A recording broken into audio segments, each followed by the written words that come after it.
What up? This is Robert Horry. Or three-pointer. Buries it! You might know me as Big Shot Bob. To Horry for three. Oh, unbelievable. This guy is off the charts. What's going on, Big Shot Bob? Robert Horry from downtown. Well, look at that. We're back in the saddle. It is the Big Shot Bob podcast. Let's call it episode 195. Screaming in on 200 episodes. That is Brandon Harper. My name is Rob Jenners. And of course, the namesake of the show, 7-time NBA champion Robert Horry, who I believe is okay. I think is everything all right out there? Like, I mean, look, we have a lot to talk about. We have a lot that delayed last week. We didn't do a show last week. There's a number of reasons for that. Some were attributed to me, which I'll talk about. Some were obviously we wanted to give Rob a little bit of time as well with the fires and such. And I can't tell you how many people reached out to me to see if you were okay. Like, is Rob okay? Is his house okay? Because as I'm starting to Google where the fires are, I'm like, oh, I can see Rob's house from here. Like, something's on fire. Rob is right there. Yeah. You know, it was I was doing the Laker game, that terrible Dallas game. I think it was Dallas when they got waxed without no Kyrie and no Luka. And my wife called me. She was like, we think it's a fire over here. And then 10 minutes later, she sends me a video. It's a fire over here. And you could just see the flames coming down the hill. So you could see it from the house. Yeah, from Gabrielle's window. And you could just see it coming towards our house. But even though we live across the freeway, which would have had the fire to have to jump across the freeway. And it was kind of scary because he came home and started packing up stuff. And I left the studio. I said, hey, I got to go. There's a fire coming towards my house. He says, go, go, go. And as you packing up stuff, you have to go through your mind what's important to you. You know, for me, I have a lot of pictures that I have digitally. So I had to worry about pictures. Unlike my wife, who her car was filled with nothing but pictures. And this is going to sound bad on my part. I don't know if you can see, I usually have over there, I have my championship pictures with the autographs of all the teams. Yeah. I took that. No. I put that in my car. Look. And then I have those paintings that I had of me that Opie, he did. And I took those and put them in my car. And then I grabbed some suits. And I was like, kids, I have to work. I'm like, pictures, I got them on my phone. And it makes you, it shows you, like, if you don't put your stuff digitally, it can be taken away from you. You know, so many people are devastated by not having those photos. Don't get me wrong, I had some pictures of my daughter and my dad, people who have gone on that I've taken. I'd put those in the car too, but I was really just walking around the house like, this shit ain't important to me. You know what I mean? It's like, it's so many things that, materialistic things that you have, and you realize in an instant that this shit ain't important. And memories to me are the most important things. And I tried to grab everything that had a significant memory, and I try to put that. And plus, I thought those paintings, or that's the pictures I have, my kids would enjoy those for years to come. What would they enjoy from years to come? They could pass down. And plus, Shaq and Kobe's autograph pretty damn expensive. Yeah, so. That's an impossible task, right? Yeah. Like, you have to leave the house. What do you grab? Yeah. That's my question to you guys. What matters? What do you grab? Because I know, Rob, you got a lot of stuff like the 600 episode and all that stuff that we can see in the back. That like, what do you grab? I got so much stuff. But you know what? None of that matters, though. Yeah. You know what I mean? Like, I'd probably grab my computers. Because that's where everything, like you said, everything's on. Like, all our pictures are on the hard drives. I've got everything backed up. So I would grab the computers, the hard drives, and anything else I can get out of the house, because that's where all our, like, the important stuff is. Like, legal paperwork and crap like that. All this stuff is just, it's more or less, it's junk. It's just knick-knack stuff. You know what I mean? It's fun.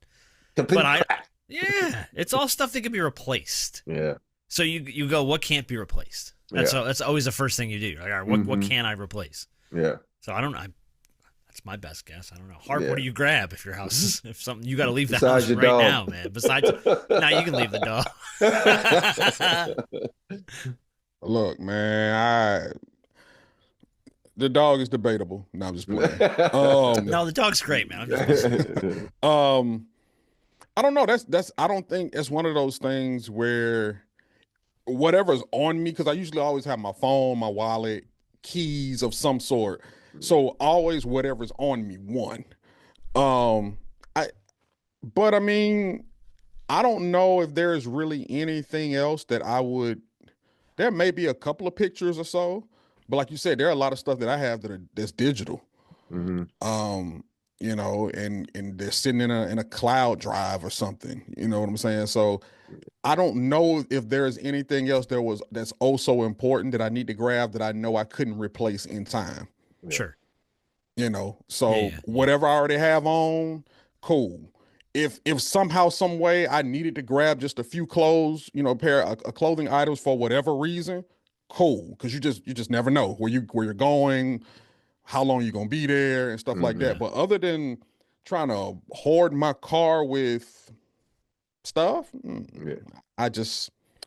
I understand. I understand Big Shot a lot more because you have a lot more. Like they're just certain pieces there that I'm like, if I had those pieces, oh yeah, I'm taking this, I'm taking this, it's just certain things that you know, like they're valuable.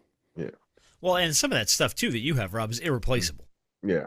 You know what I mean? There's championship stuff, there's stuff from Kobe, like that's stuff you never get back. Yeah. Yeah. So that's a little bit different. It's for you and us, but dude, we're glad you're safe though, man. Because every day I saw that fire getting worse, and I was like, texting you. I was like, checking in, making sure everything's all right. And when we didn't have power, we you know, there was so many looters that was in the area that my wife. Oh, I didn't even think about that. We're gonna wear a mask, and we're gonna go back to the house and sleep at the house. I'm like, nigga, we took everything that's valuable. And so for 2 nights we came back, wore a mask, and slept like that next to each other with fully clothed, you know. And Storm was like by you know, Storm is our pit bull. You know, she's very protective of the house. And so, and then we finally got power back after 3 days, and we still only came back at night because every morning we woke up and got in the car was white, covered in ash.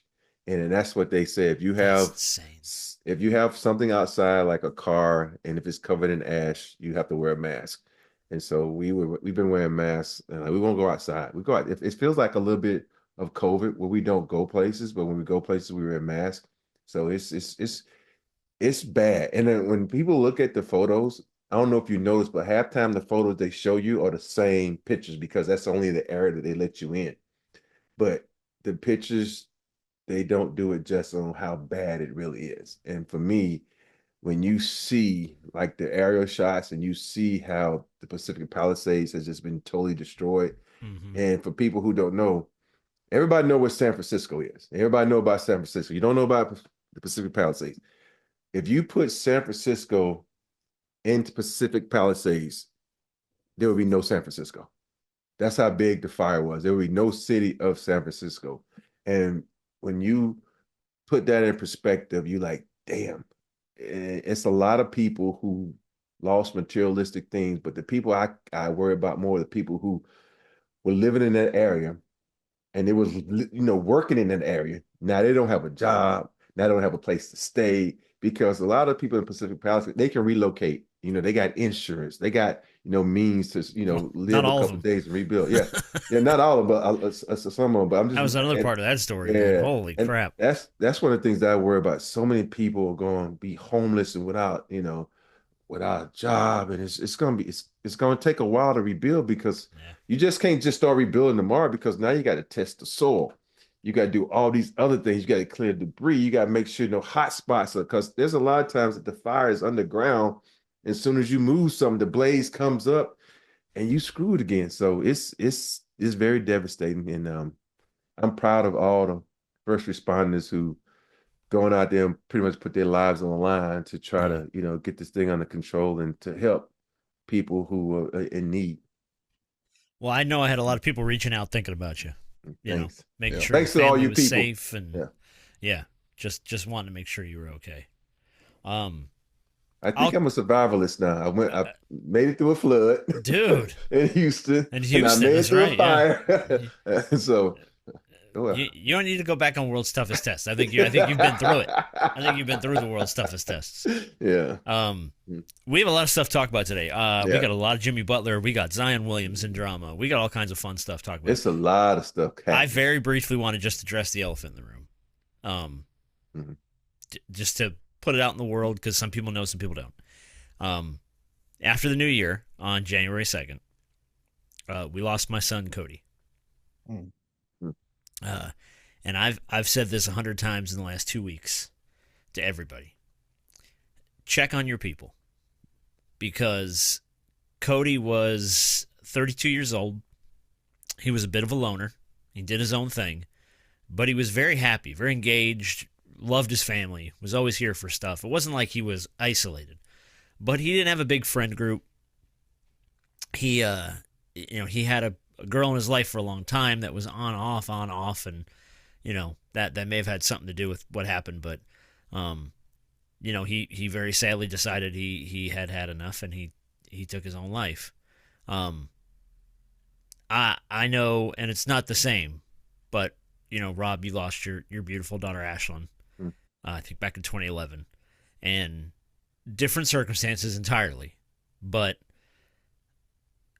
it's hard to express the loss and the pain of losing a child. That is insurmountably tough. Yeah. So it has been the longest and hardest couple weeks of my life. And that's no exaggeration. It has been it's been really bad. It's been really, really hard. So part of last week not having a show was trying to let Rob live through the fires. Part of last week of not having a show was me trying to figure out what the hell the world is now. So for everybody that I'm friends with on Facebook, we put something on Facebook for friends only. I didn't make it like a big public thing, but I did have some people reach out. It kind of made its way around some circles, so some people did know what was going on. Obviously, I told the both of you it was happening, so for everybody that reached out, thank you. We love you. We feel you. And we try to move forward in the world. I don't want to harp on it too long, because that's not what this show is. We try to talk basketball. We try to have fun. We talk about sports. I've got stuff in here that's going to make us laugh this week, and Christ knows I need it more than ever. But check on your people. Check on your people. Even if you see them a lot and you don't know 100% where their heads are at, just call them, check on them, and give them a hug. Because it sucks to know that we're not going to be able to do that again. Yeah. So that's sort of where our family's been. It's been very, very, very hard. Yeah. But. And I was surprised, even coming into, when you got the text from you saying, hey, we were going to have a show this week. And, everybody deals with things differently. Everybody grieves differently. Everybody, moves forward differently. Everybody has their own coping mechanism. So when we got the text from you to say, hey, we're doing a show this week, I was a little surprised, because I'm of the notion that even though things can lift people's spirits, I'm of the notion that family's always first. Whatever family is going through, whatever time that needs to be taken in order to grieve and in order to help facilitate the healing process, however long that was going to take, I was cool with it, because there's, no matter how fun something is, no matter how engaging something is, family always, we can come back here and do our thing whenever. Right. But family always comes first. I'm a big proponent of that. But I also know on the flip side that people need these things to help heal as well. People need these type of outlets to be able to escape things and be able to heal from things as well. So on one end, I was a little surprised, and on the other end, I'm like, no, this isn't just fun. This is also healing when it comes to times like things that Jenners is going through, things that Horry is going through. Yeah. I have to work. I can't like, and I said this to Shannon last week, my wife. I was like, I can't sit at home in silence and cry anymore. And it's not that I'm not gonna. I mean, that's gonna happen a lot. But I can't just do that. Like, I have to get my mind moving and my hands working, and I have to get back to some semblance of life. Like, we have a ceremony for him this weekend. I'm looking forward to it because we've got family coming in for it, and we got a lot of people coming in, and we're going to do something really nice to celebrate his life and try and let him know that we love him and we miss him and try to move forward. You know what I mean? And it's impossibly hard, but time marches on. We gotta get back to something. So anyway, I don't want to harp on it, but I felt it was important to share with everybody. Yes, that's very what's important. going on. Yeah. So yeah. On that note, I'm kind of pissed that we didn't get to talk about Joy Taylor and Jason Whitlock last week, though. Holy crap! Yeah, that was hysterical. This was just the whole thing in general. Oh, it was amazing. This might have been my favorite audio of the whole week. I know what I'm capable of. And that big rack of hers that she showed off constantly. It's just, and that peanut butter skin, that big rack. Like, Jay, keep your distance. Keep your distance, Jay. It's Jason Whitlock talking about the Joy Taylor stuff. Oh, boy. I know what I'm capable of. He doesn't even have faith in himself. That's funny, man. I didn't hear that. Oh God! You hadn't heard it? That was all over. That was all over last week. We're not going to get too far into that. That's been talked over 100 times by now. But holy crap, I was kind of bummed we missed that stuff last week. But in reality, it's like I laugh at some people because I love when guys have all types of confidence in themselves. And it's like, okay, Jason, you really think you can get Joy? Good luck with that one. Like he had a legitimate shot. You know what I mean? Jason Whitlock is not a favorite amongst a lot of people. And when I heard that audio, it's hilarious, but at the same time, that is very on cue for one Jason Whitlock. Oh, very much so. Very much so. So I wasn't surprised at all. I said, that is a very Jason Whitlock thing to say. Yeah, very much so.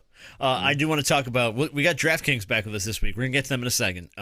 They got some great stuff going on for the NFL playoffs. We're going to talk about our friends at DraftKings in a moment. First, I want to talk about Jimmy. What are we doing? What is this? Is like every day this has gone in another direction. So he caught, what was it, a 7-game suspension for what Pat Riley called conduct detrimental to the team. And I guess this was because he was saying, I'm not going to find joy in the court in Miami. I don't want to be here. You got to trade me, but you got to trade me to a certain team. Like, he's been very specific about all these like demands that he's put on the Heat. And now there's all this reporting. Chris Haynes, who I think has been doing a great job with this story, was reported this week that was like, he might just stick it out because he's got a $50 million player option or some nonsense coming up. Yeah. So it's like, if they don't find a place for him and they don't get what they want for him, $52 million player option next season, if they don't move him by the deadline of February 6th, which is the NBA trade deadline. You could still see how, as the team, do you move forward with him still on that roster after all this? And the crazy part is you can't suspend him because you're not going to give him all that money just to go home and sit on his ass. So but does he play? You keep him. You play him. You know what I said? This is what I'm like, dude. I pay you to do a job. And I know every players can say, "Oh, my back, I have an injury," and all this kind of stuff. And we see how that worked out with the guy up in Brooklyn. But to me, I think every player should have learned from James Harden when he was like, didn't want to play and he came in out of shape and all this kind of stuff. I just think you play him and hey, I think at the end of the day, guys have a joy of basketball. Even though basketball is business, they play the game because they love it. And I think Jimmy will go out and play the game at a high level because nobody likes to go out there and get their ass kicking and embarrass themselves. Because if you put him on the court, he's going to get embarrassed if he doesn't want to play, he's just going to look bad. Nobody wants to look bad. And, Jimmy is a competitor. Because at the end of the day, Miami got a decent team. They could make a push for the playoffs. Who knows? But I think you put him out there and say, hey, fuck it. But I'm not just going to give him up for anything. And I'm not going to trade him to where you want to go. If I'm Pat Riley, I'm going to trade him what's best for me. Because you have no trade clause. You don't have that in your contract. So I can just say bye when I want to. No. Where was it? Apparently, according to Mark Stein, the Suns want him very badly. And I think that seems to be where he wants to go. It seems like. And how because everybody else that's bubbled up. Though? Yeah, I know. And you're just being tossed around as like, well, we'll just move. What the fuck, man? Yeah, like, what am I doing? I'm not helping out here? Okay. Yeah, no, I'm just, it's a wild story, though, with him. Like, I don't know how, and this has been the story of Jimmy's career, though, hasn't it? Everywhere he's gone, it's been drama. And he's had a stint in Miami where more or less he's been pretty even-keeled. He's been pretty on the level. And then all this bubbles up, and we're right back to where we started with him. Yeah, I think this is his longest stay of all the teams he's been on, right? I think that's right. Yeah, I think it is. Let me look, but yeah, I'm pretty sure. I don't know what it is. I think the allure and the luster of what Pat Riley is and who a lot of people see him to be, because we've always known that the Miami Heat were a well-run organization. And I think to an extent they still are. But I think there are some who believe that the luster and the fastball that Pat Riley may have when it comes to stars may be you may be losing it a little bit. That team is they're not in contention. They're not winning anything. And obviously that may be part of the reason why Jimmy's relationship with Pat has grown so sour. We don't know what else is the cause of that as well. But to hear a guy like that so candid in a press conference say, hey, I love the city of Miami and I'm happy when I'm off the court, but I don't have a joy for the game of basketball anymore on this floor. We rarely hear guys that candid. And as candid as Jimmy was, yeah, that's a man that he's throwing subs on social and on the internet, and when it comes to other people, many times that refers back to Pat Riley. And I've caught it, and I'm like, oh yeah, this man won out. He don't want to have anything to do with the Heat. Was during his suspension this week? He was at his house. I don't know where he was. He was somebody that the kid he employs to work on his staff. Yeah, and he was like, see, giving him a compliment. This is what bosses do. They build people up, don't tear them down. And it was like, dude, what are you doing? You're already suspended. What are you doing? So anyway, for the sake of clarity, Jimmy was with the Bulls from 2011 to 2017. So he had about a 6-year run with the Bulls. Yeah. And then a year in Minnesota, a year in Philly, and then he's been in Miami since. So Miami and Chicago kind of split the difference there. But I feel like he's been the most, stable in Miami. Until all this happened. But I don't know, like, they were a finals contender a few years ago. They were in the finals a few years ago. They've been in the mix. What changed? Does he just want more around him? Like, what? Well, he wants a contract extension, and they weren't going to give it to him. Well, because he's making a gajillion dollars. They're going to have to work on that.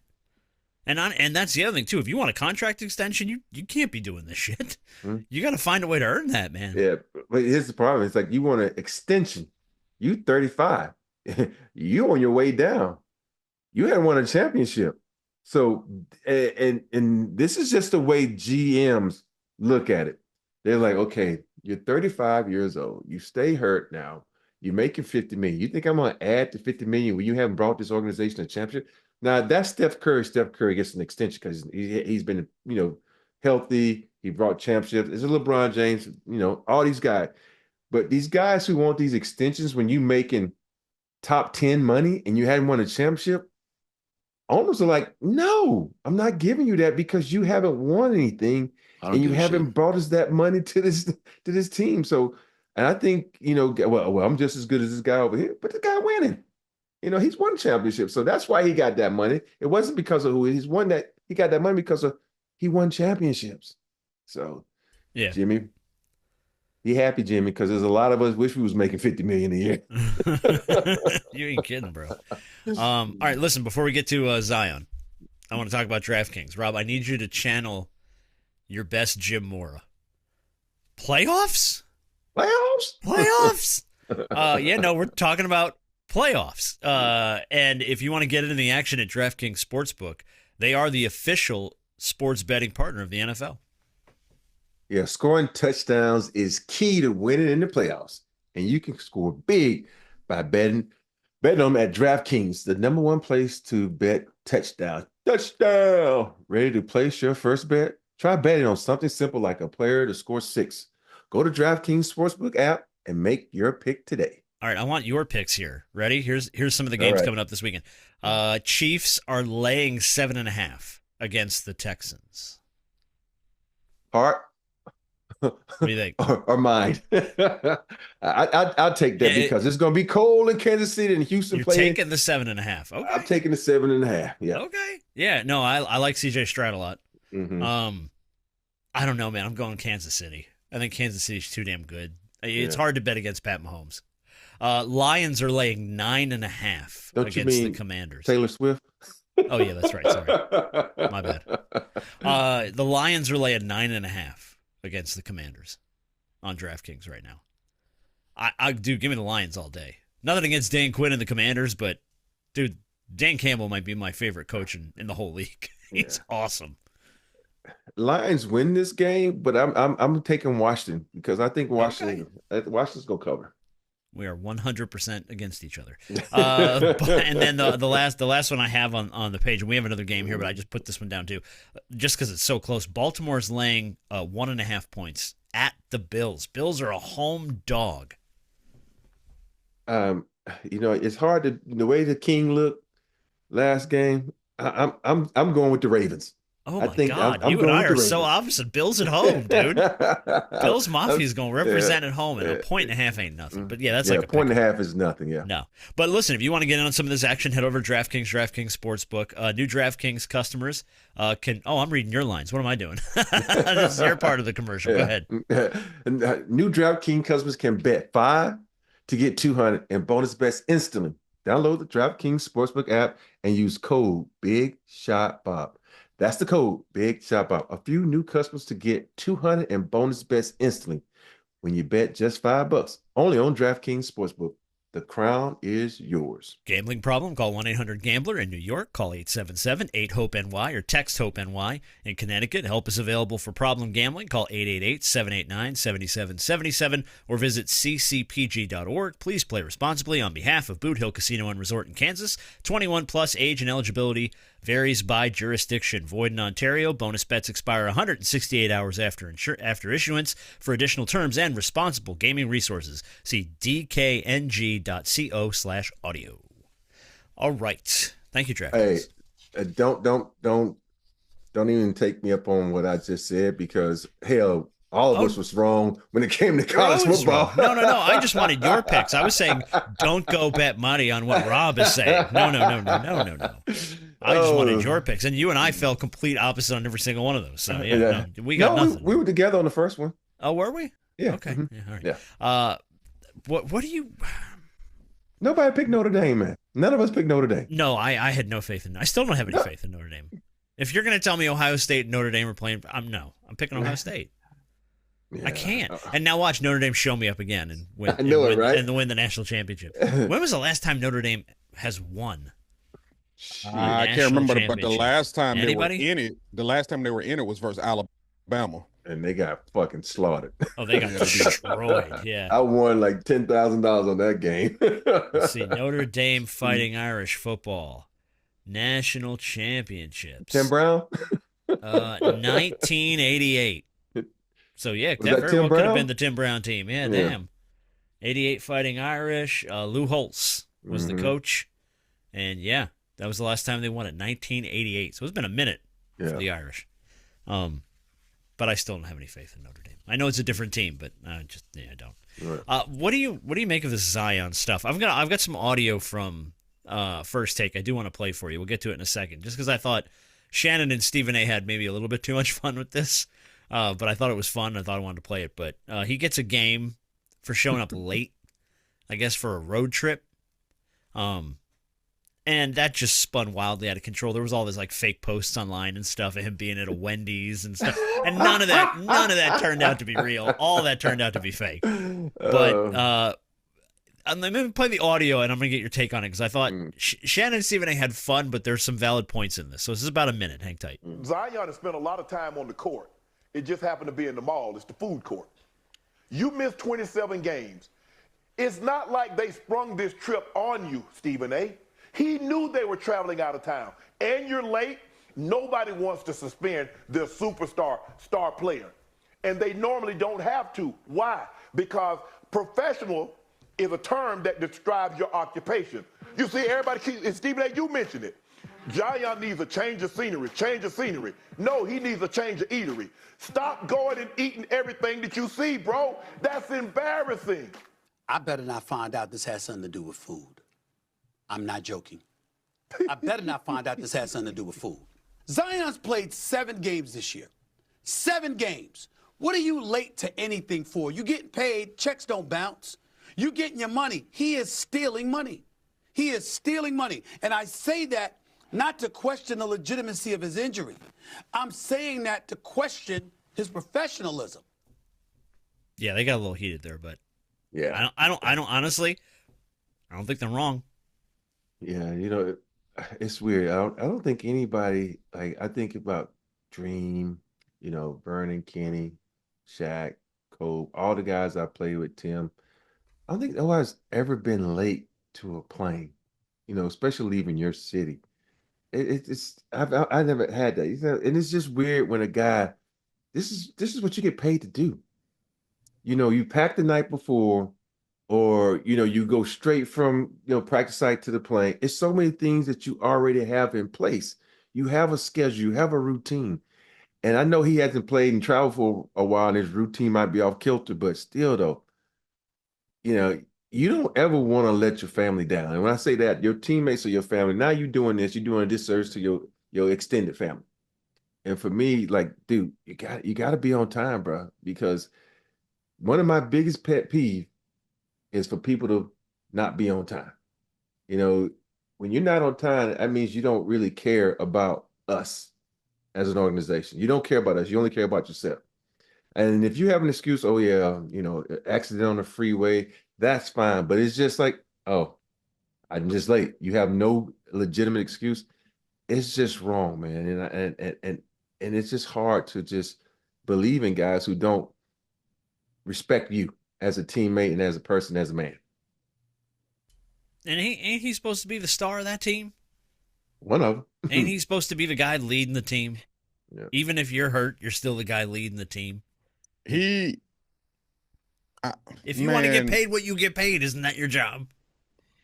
You can't be as hurt as you have been, and then when you're available, not do everything that you're supposed to, because it's almost kind of like you're making up for lost time. You need to be the first one there. You need to be the last one to leave. You don't need to be late, because any other time you're not available, you're hurt. And that's a lot. And for you to be the franchise player and for them to have invested in you like they have over the years, dog, you don't have a whole lot of leeway. Your runway, you don't have a whole lot of runway to do what you need to do here. This team is supposed to go how you go. And one of the reasons they're so bad is because you're not available. So, hey, bro, put the beignets down, put the gumbo down. I know that hurts me to say because I love them both. But hey, you gotta do better. Like Stephen A. said, hey man, they better not find out it was leaked in no food. No. If he was late because he was getting food. So is it true that he's eating himself like out of a job? Because I've never. I don't see him right now as out of shape. Yeah. Though. I mean, he's always been big, but I don't look at him now and look at him like James Harden when he rolled into the Rockets that time. And I was like, oh boy, he put on some LBs. Here's the thing. It's not that he's fat. It's for the way that Zion plays above the rim. He's always played like that. But we said this when he was in college. If you're going to continue to play like that and to be a high flyer and to be jumping everywhere, eventually your weight and your size is going to take toll on your knees and your ankles. Zion has had knee issues. Zion has had back issues. Zion has had a plethora of issues that's linked to his size because of the way he plays. Like if he played like Zach Randolph and he played a below the rim, okay, cool. But this man is flying around like he's Zach LaVine in his prime, or some of these high flyers everywhere. That links to the fact that, hey, bro, over time, that pressure is not going to work well on your knees and your ankles.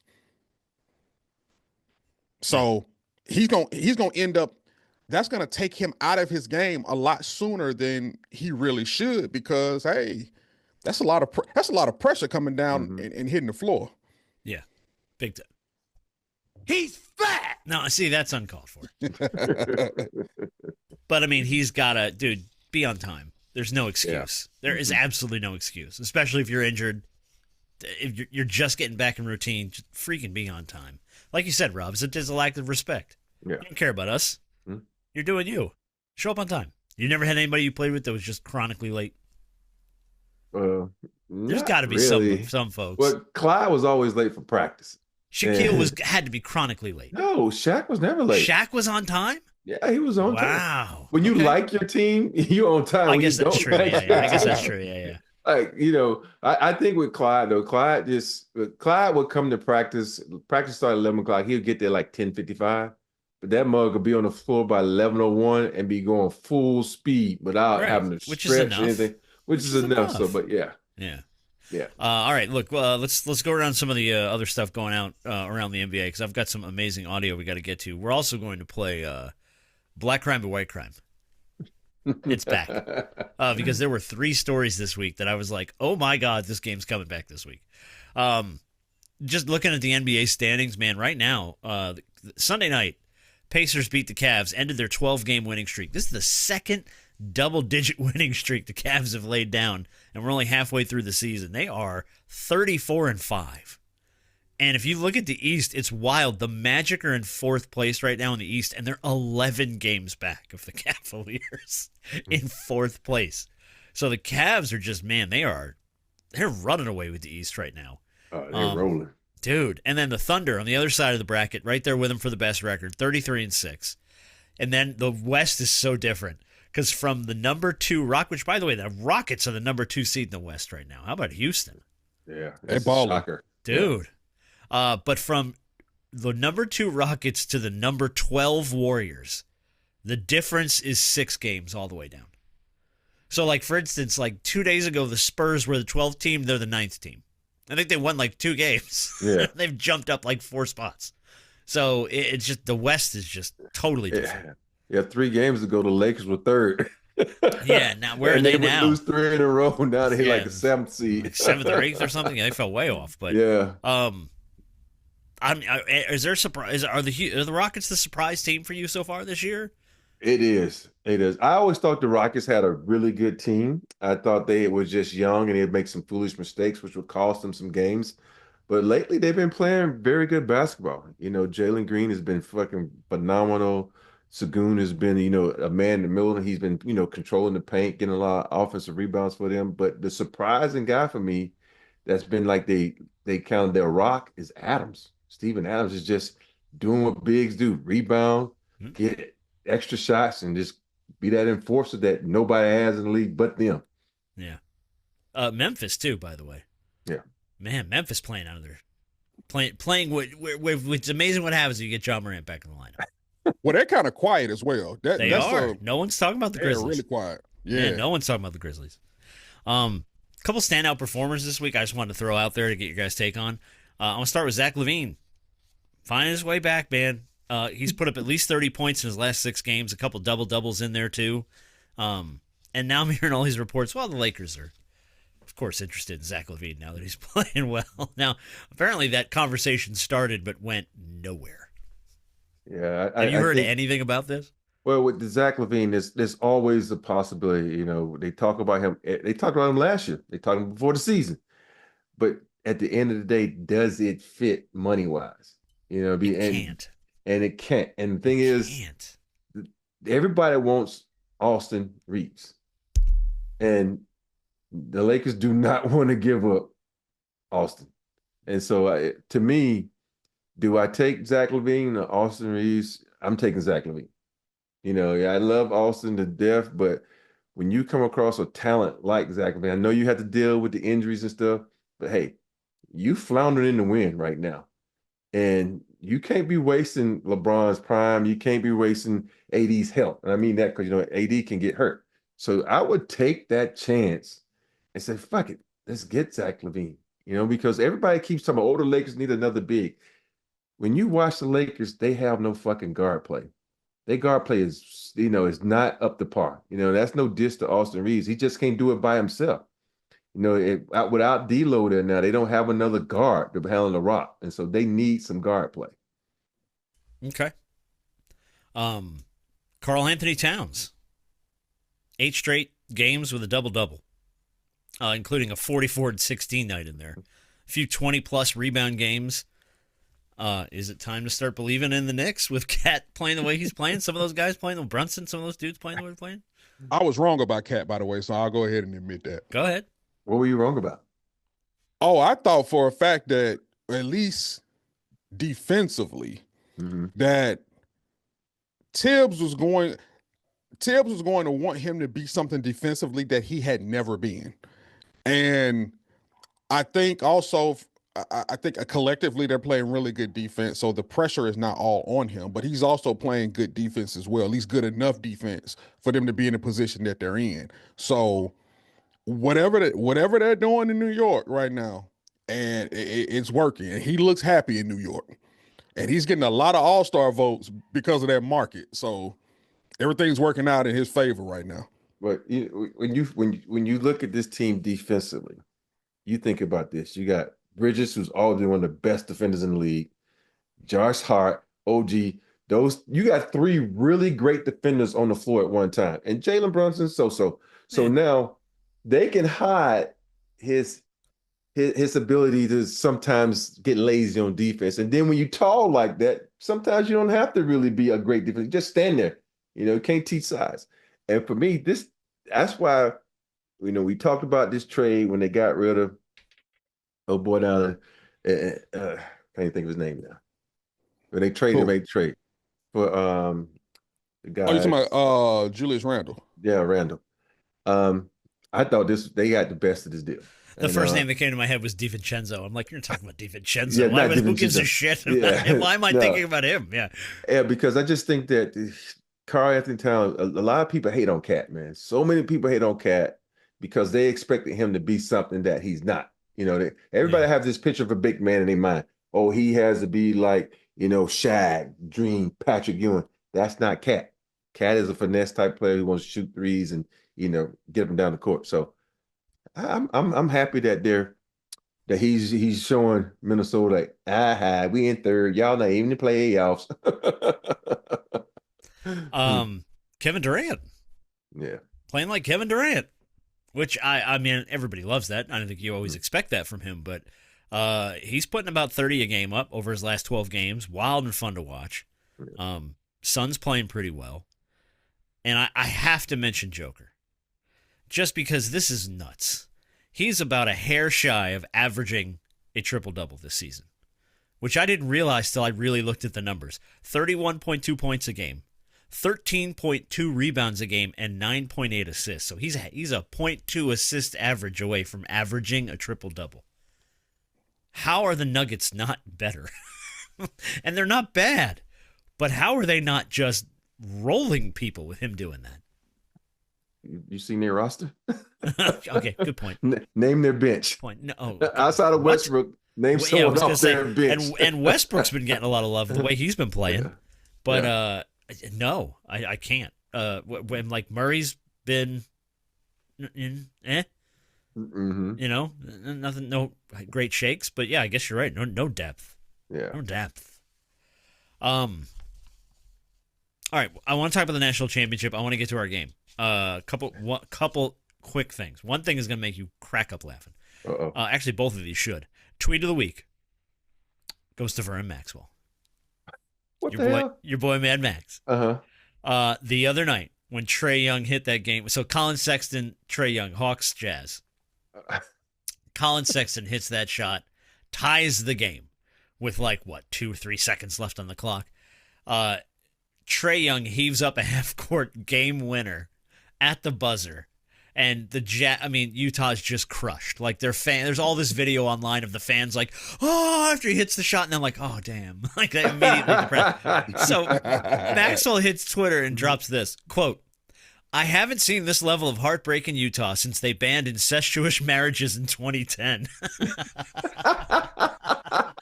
My man hates the Utah Jazz. Why does Mad Max just loathe Utah so much, man? I don't know. It might be from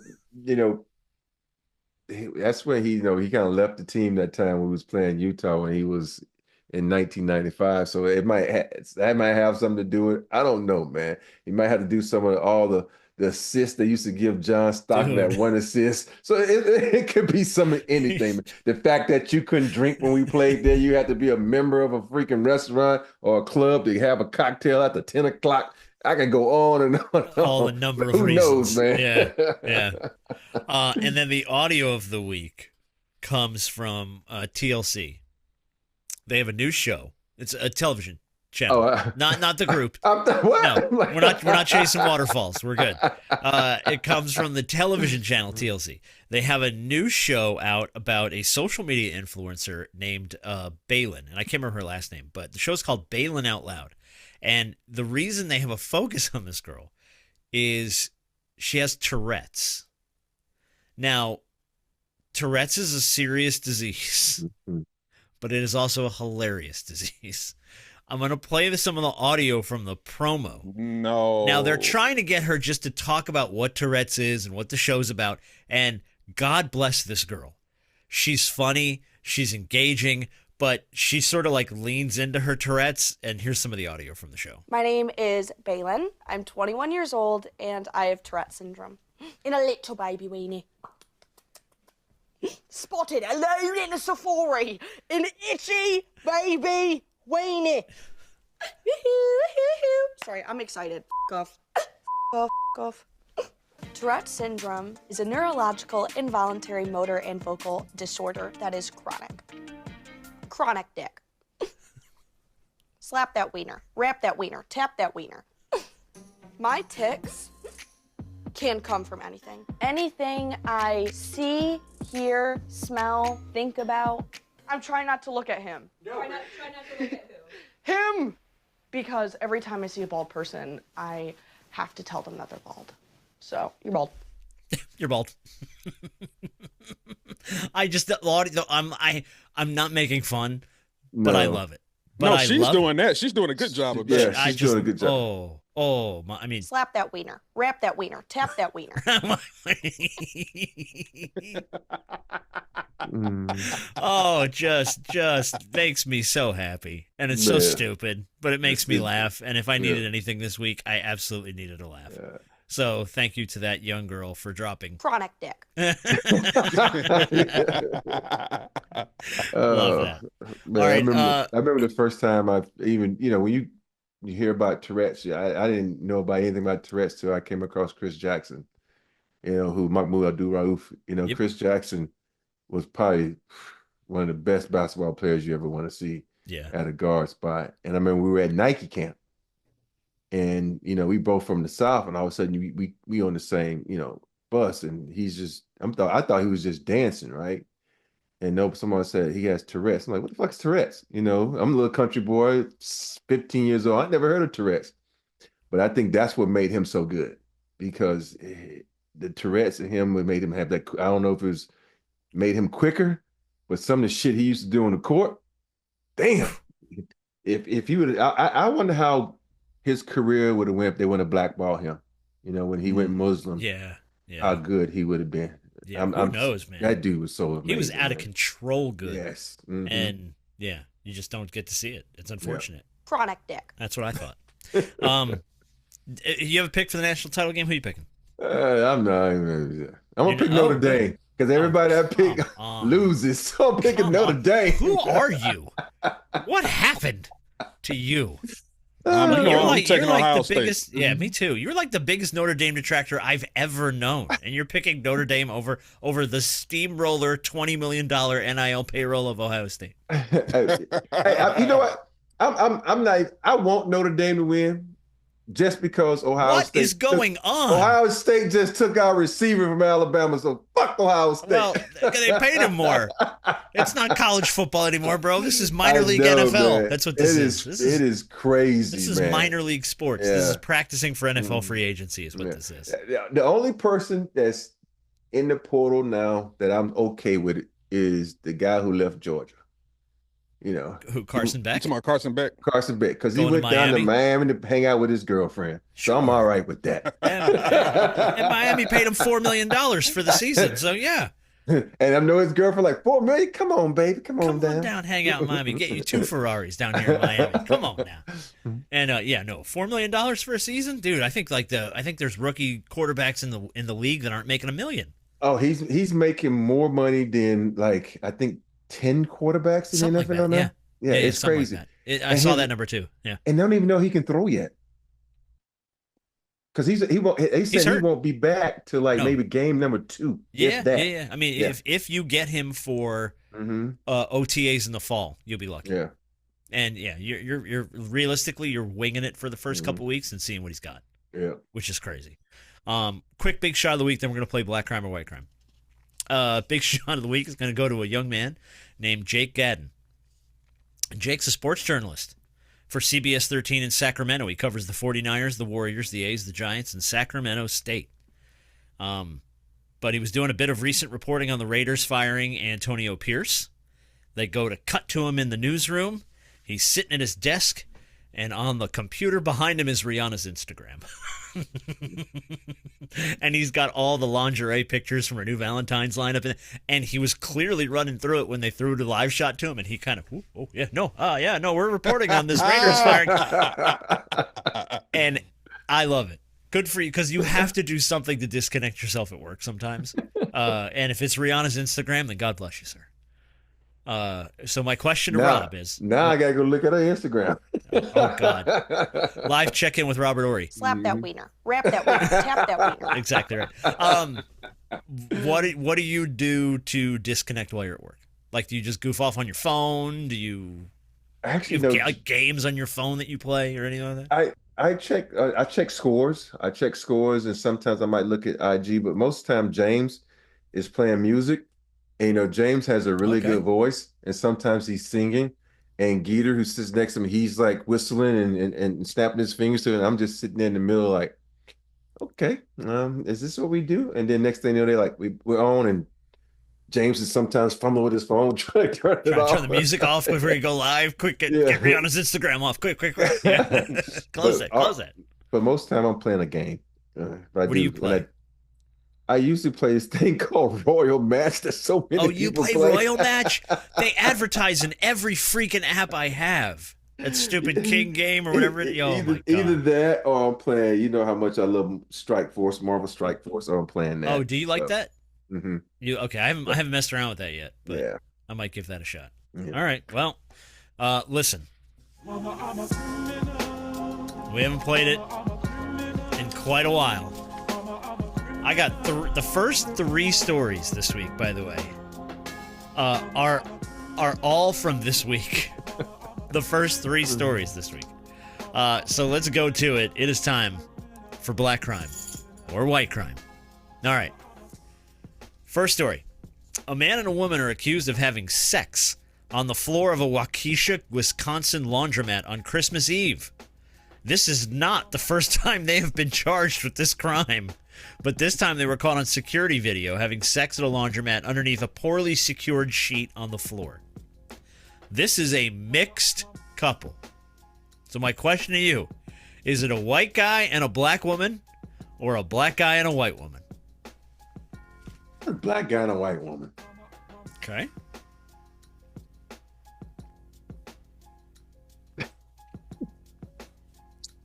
Black guy, white woman. Wow. chronic dick. You're both right. You're absolutely right. Yeah, no, it was a black guy and a white woman. But the fact that they've been busted for this multiple times and they keep going, let's head back to the laundromat. They don't have a car? You don't have a bed or a home? Like, I mean, something. Go anywhere. Go to a motel for crying out loud. I can understand if they was on the washer. But they are on up on the washing machine. No, they're on the floor. The scent of Tide Gain just gets him like, woo! You know what I mean? Like, don't get that man in a laundromat. All right, story number 2. I was about to say something. Say it. He's having a really good use of those balls. Those aren't Tide Pods. A man in Florida in story number 2 was arrested last month after cops allege he made sexual contact with a horse and tried to put his penis in its nose. The man was arrested on December 26th in Lake Wales, Florida. Cops say an unnamed witness told them they saw the man masturbating next to the head of a 28-year-old horse named Raven. Poor Raven. The witness also alleged the man was tapping his member against the horse's nose and claimed he attempted to insert it in the nostril. White. Yeah. Slap that wiener. Ramp that wiener. Tap that wiener. That is a white guy. Yeah, that was Donald Calloway, 53-year-old white man. Hey, that's the out of everything we've done, that's the most white folks shit I've ever heard. It is the whitest of all white stories we've ever done on this game. You tried to stick your dick in a horse's nose, bro.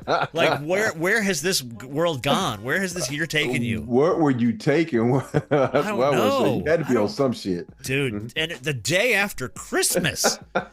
Like, what? All right. Story number 3. Police in Florida, by the way, is the third story that happened in the last couple of weeks. Police in Florida are asking the public to keep their eyes peeled and their noses sealed for a couple of purported shoplifters who successfully carried out a poopy plan. 2 suspects were allegedly robbed a Family Dollar in Mulberry, Florida. One of them took a dump on the floor. The cops say the guy strolled around shoplifting cleaning products, while the woman popped a squat in the middle of an aisle to distract everybody so he could get out. I am not lying. They are calling them Mr. Clean and Mrs. Dookie. That is in the police report. This is at a Family Dollar in Mulberry, Florida. Black couple, white couple. Mm-hmm.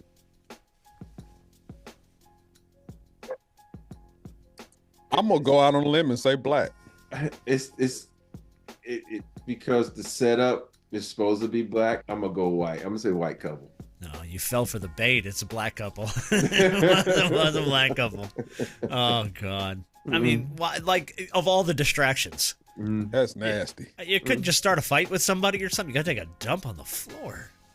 God. Now, if you just said, I thought slip and fall. Like, oh, my back. My neck and my back. Oh, right. No. She's like, nope. Let's go. All right. A burglar was caught in story number 4 after leaving dog poop footprints behind at the scene of a crime. He was caught on closed-circuit television attempting to break into a man's home, but he stepped in a pile of dog poop in the yard in the process. They put an alert out because they have his photo from the closed caption footage. They caught up to the guy. He was wearing the same shoes that he'd been wearing when he left the dog poop footprint. They matched the shoe to the footprint and arrested him. Black guy, white guy. I'm gonna go with a black guy. Okay. Yeah, this is something that can happen to almost anybody. Yeah. Mm-hmm. Yeah. I'm gonna go white guy. White guy. It's a complete crap. It was a white guy. Brian Harold, 20-year-old white guy. Yeah. Good job, Harp. Harp's on perfect it. today. Tell you what, man. All right, number 5. A tech-challenged Florida woman accidentally texted a cop instead of her drug dealer to try and buy fentanyl, unwillingly narking on herself, according to police. She was headed to rehab, and she tried to text a drug dealer named PJ, who turned out to be an undercover cop, so when she showed up at the Tom Thumb convenience store to buy her fentanyl, she went to jail. Tom Thumb. White person. Oh. Why is immediately white people go to the Tom Thumb? Is that what you're... No, because I don't know. I have never heard of Tom Thumb convenience store. I don't know if you have it. No, I've never heard of that before. It's What is it, like a Quickie Mart type thing, or? Yeah, exactly. Mm-hmm. Okay. this is tough because I don't know of any black people who have done fentanyl purposely. Wow. I'm gonna go white, but we'll see. All right. Rob, what was your White. call there? White people? Mm-hmm. This was 41-year-old Octavia Wells. Black Oh, woman. black. It's a black woman. Yeah, it's black. Oops. Once you give me the name, I already know. You know immediately. All right. Story number 6. 2 to go. A Colorado man is wanted for allegedly attempting to hold up a bank in a robbery that quickly went off the rails because the teller couldn't read the note that he handed over. She was trying to figure out what the note said. He had terrible handwriting. He was getting frustrated trying to explain it to her, and he fled. He was later caught. Black guy, white guy. Teller couldn't read his handwriting. I don't know his race, but his profession was probably a doctor. Well, why are you robbing a bank as a doctor, bro? I don't know why people do the things they do. This is I really true. don't. Yeah, okay. This is true. Yeah. All right. Bad handwriting blows up in his face. Black guy, white guy. Black. I'm gonna go white. Oh. Back in the game, Robert Horry. It was a white guy. Very good. Very good. I like it. I just hysterical to me. How hard is it to write like give me the money? Like that can't even be like what? When's the last time you heard of a black bank robber though? That's They a usually good question. they try to rob ATMs at bodegas and Quickie Marts and stuff like that. That's a good point. That is very Yeah. white people shit. Yeah. Yeah. Yeah, good point. I didn't even think about that, but yeah. All right, look at Rob diving into the clues, profiling his people. I like it. Or actually profiling my people. What am I talking about? All right, last one. A Minnesota delivery driver was busted for auto theft because she wrote in her diary, quote, totally stole a car today. During the investigation into a stolen vehicle, officers tracked it back to this young lady. They started to question her. They got a warrant to seize her property. They got her journal, which said, quote, totally stole a car today. Something I never thought of doing. Super freaking out about it. That's white. Why so definitive with that? Totally stole a car today. Oh, well, if you say it like that, then shit, yeah. Totally stole a car. I'm pretty sure the way that she wrote it is the way that it would have played verbally. Oh my God, totally stole a car today. Wow. Harp is spinning a tail. I love it. White. Well, shit, you're both right. You always say look for the clues. Listen to the clues, John. Slap that wiener. Ramp that wiener. Tap that wiener. That's right.